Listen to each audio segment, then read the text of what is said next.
Olá, pequenos físicos! Sejam bem-vindos a mais uma aula de Física com seu professor Marcos Kelvin. Na aula de hoje, nós falaremos tudo sobre a primeira lei da termodinâmica. Então fica comigo depois da vinheta.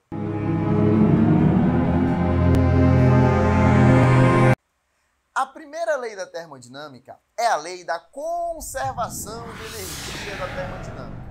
Presta atenção aqui nessa situação que eu trouxe para ti. Olha só. Eu tenho aqui um recipiente com um certo gás aqui dentro dele. Esse recipiente tem um certo volume, tem uma certa temperatura T1, ou seja, as moléculas estão numa certa agitação térmica aqui. Aí, eu vou esquentar, vou fornecer calor para esse recipiente. Quando eu fornecer calor, colocar debaixo de um fogo aqui, olha o que vai acontecer. Primeiro que esse gás aqui ele vai expandir, ó.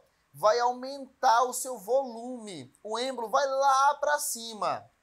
Segundo, que as partículas vão ficar muito mais agitadas agora, porque a temperatura delas aumentou, eu coloquei no fogo. Então ela passou a ter uma temperatura T2. E aí presta atenção o que aconteceu. Ao fornecer calor para essa substância, ela realizou um trabalho fazendo o êmbolo aqui, ó, subir e também aumentou a energia interna das partículas. Ou seja, o calor fornecido fez com que esse gás realizasse trabalho e mudasse a sua energia interna. Percebeu a conservação de energia aqui, ó? O calor fornecido vai servir para realizar trabalho, mas para variar a energia interna do gás. E essa é a nossa primeira lei da termodinâmica. Olha que fácil, né, turma?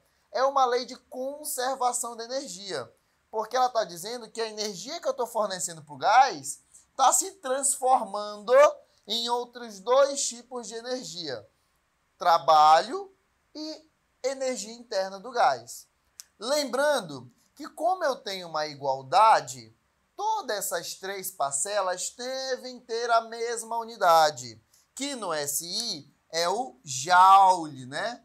Joule. Mas nós também, algumas vezes, iremos utilizar a unidade caloria, tudo bem? Lembra que tanto o calor, como o trabalho, como a variação da energia interna podem ser positivas e negativas, positivas ou negativas, inclusive pode ser nulo.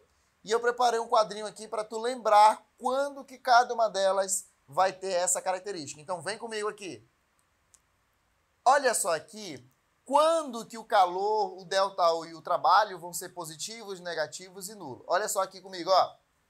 Que representa a quantidade de calor trocado. Pode ser que ele receba calor, pode ser que o gás perca calor. Lembrando que nós temos algumas equações para calcular a quantidade de calor. Lembra do que macete e do que mole, não é verdade? A quantidade de calor vai ser positiva quando o gás, ó, receber calor. Então, quando o gás receber calor, isso vai ser Q positivo. Então, tu vai ter que colocar um valor positivo para ele. Agora, será negativo quando o gás ele ceder calor. Então, quando o gás perder calor para o meio externo, por exemplo, isso quer dizer que vai ser quantidade de calor negativa. Então, tu vai colocar um valor com menos na frente. Agora, se tu estiver diante de uma transformação adiabática, aí a quantidade de calor é nula, é zero. Porque numa transformação adiabática não há troca de calor, beleza? O trabalho. Lembra que o tal representa o trabalho, né?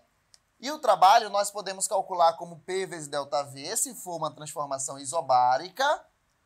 Se tu tiver um gráfico P por V, aí tu calcula como sendo a área, numericamente igual à área, tá bom?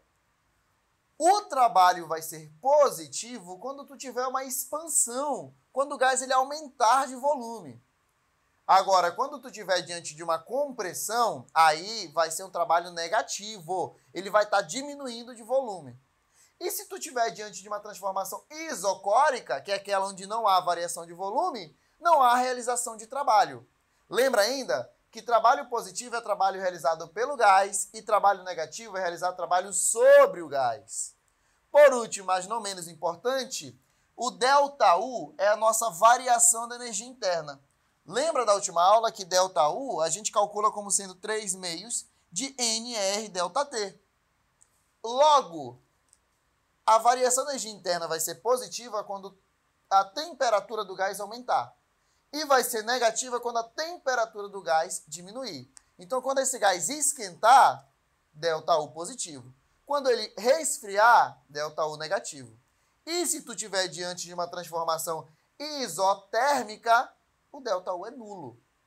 Tá vendo só como passo a passo, pouquinho em pouquinho, tu vai aprendendo tudo sobre o universo da física? Nós aprendemos o que era calor, depois aprendemos o que era trabalho, depois aprendemos o que era energia interna, para chegar até aqui, para tu entender tudo sobre a primeira lei da termodinâmica.